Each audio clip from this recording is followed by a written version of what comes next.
नमस्कार मंडळी, स्वागत आहे तुमचं माझ्या एका नवीन व्हिडिओमध्ये। तर भरपूर सारी बाजारात ना पालक येत आहे आणि हिवाळा आहे। हिवाळ्यामध्ये पालक भरपूर सारी आपण खाल्ली पाहिजे, आपल्या तब्येतीसाठी खूप चांगली आहे। तर पाहू शकता मी इथे छान अशी पालक घेतलेली आहे, एकदम फ्रेश अशी। तर पहिल्यांदा आपल्याला पालक छान अशी निवडून घ्यायची आहे। तर छान अशी मी निवडून सुद्धा घेतली आहे पालक। तर त्याचे जास्त असे आपल्याला देठ नाही काढायचे आहेत, थोडे थोडे देठ ठेवायचे आहेत। तर पाहू शकता त्याच्यानंतर स्वच्छ पालक धुवून घ्यायची आहे, बारीक कट करून सुद्धा घ्यायची आहे। मी इथे पाहू शकता जेवढी मला बारीक करता येईल ना तेवढी बारीक मी कट करून घेतलेली आहे। त्याच्यानंतर पालकमध्ये आपल्याला गव्हाचं पीठ घालायचं आहे। तर इथे मी 1 वाटी गव्हाचं पीठ टाकलेलं आहे। तुमची पालक किती आहे त्याच्यानुसार तुम्ही इथे गव्हाचं पीठ कमी जास्त करू शकता। त्याच्यानंतर इथे अर्धा चमचा मी जिरे टाकलेले आहेत। कलरसाठी हळद पावडर टाकलेली आहे अर्धा चमचा। त्याच्यानंतर आपल्याला धने पावडर टाकायचे अर्धा चमचा, गरम मसाला अर्धा चमचा, लाल तिखट अर्धा चमचा किंवा चवीनुसार। आणि इथे मी 7 ते 8 लसणाच्या पाकळ्या खलबत्त्यामध्ये ठेचून घेतल्या होत्या, त्यासुद्धा मी इथे टाकून घेतलेल्या आहेत। आणि मग आता चवीप्रमाणे मीठ टाकून घेऊयात। आता आपल्याला हे सगळं मिक्स करून घ्यायचं आहे। पालकमध्ये लगेच पाणी सुटतं, अगोदर आपण पालकमध्ये छान हे पीठ अशा प्रकारे मिक्स करून घेऊया।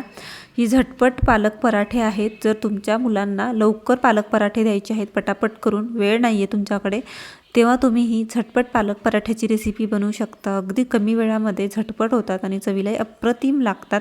मुलांच्या टिफिनसाठी सकाळी खूप घाई असते सगळ्यांच्याच घरात, तेव्हा तुम्ही ही रेसिपी नक्की ट्राय करा। तुमच्या वेळ ना खूप वाचेल ह्या रेसिपीमुळे। तर आता आपल्याला मी सगळं मिक्स करून घेतलेलं आहे। आता आपल्याला थोडं थोडं पाणी टाकायचं आहे, जास्त पाणी नका घालू, कारण पालकमध्ये ऑलरेडी पाणी असतं आणि आपण जसं जसं मळत जाऊ ना तसं तसं पालकला पाणी सुटत जाईल। त्याच्यामुळे अगदी थोडं थोडं चमचा पाणी घालून आपल्याला छान असा ह्या पिठाचा गोळा तयार करून घ्यायचा आहे। पाहू शकताय पालक अशा छान अशी मिक्स झालेली आहे आणि पिठाचा गोळा तयार करून घेतलेला आहे मी। त्याच्यानंतर आपल्याला आता लाटून घ्यायची आहे, आपल्याला हव्या तशा साईजमध्ये चपाती किंवा पराठा। तर आता इथे गव्हाचं कोरडं पीठ घेतलेलं आहे।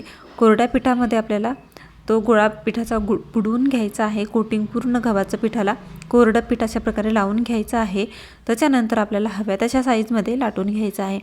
तुम्हाला मोठी लहान कोणती साईज आवडेल तर तुम्ही अशा प्रकारे पराठा लाटून घेऊ शकता। जर तुम्हाला वाटत असेल थोडं पातळ झाले तर तुम्ही अजून थोडंसं पिठामध्ये, गव्हाच्या कोरड्या पिठामध्ये मळून घेऊ शकता, म्हणजे घट्ट होईल। त्याच्यानंतर पाहू शकता अशा प्रकारे मी छान अशी एक चपाती लाटून घेतलेली आहे। आता आपल्याला थोडीशी गोल नाही झालेली, म्हणून मी काय करणार आहे, एका झाकण घेतलेलं आहे डब्याचं, त्या झाकणाचा अशा प्रकारे आपल्याला गोल असा शेप द्यायचा आहे। पाहू शकता एकदम गोल असा पराठा आपला तयार झालेला आहे। त्याच्यानंतर इथे ना मी तवा ठेवला होता गॅसवर।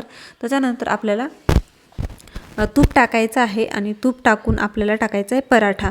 तर पराठ्याला दोन्ही साईडने तूप लावून आपल्याला छान असा पराठा खरपूस असा भाजून घ्यायचा आहे। तर कुरकुरीत मस्त असा तूप लावून भाजा, तुपामुळे ना पराठ्याला अजून छान अशी चव येते। जर तूप नसेल तर बटर वगैरे तुम्ही तेलसुद्धा लावू शकता, काहीच हरकत नाही, तेल लावून सुद्धा हा पराठा भाजू शकता। तर दोन्ही साईडने आपल्याला मस्त असा पराठा भाजून घ्यायचा आहे। पाहू शकता किती मस्त असा कलरसुद्धा आलेला आहे पराठ्याला।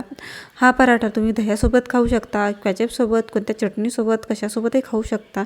तर खूप टेस्टी लागतो, अगदी कमी वेळामध्ये झटपट तयार झालेला हा पराठा चवीला अप्रतिम लागतो। तर जे राहिलेले आहे ते सुद्धा मी अशाच प्रकारे पटापट बनवून घेणार आहे।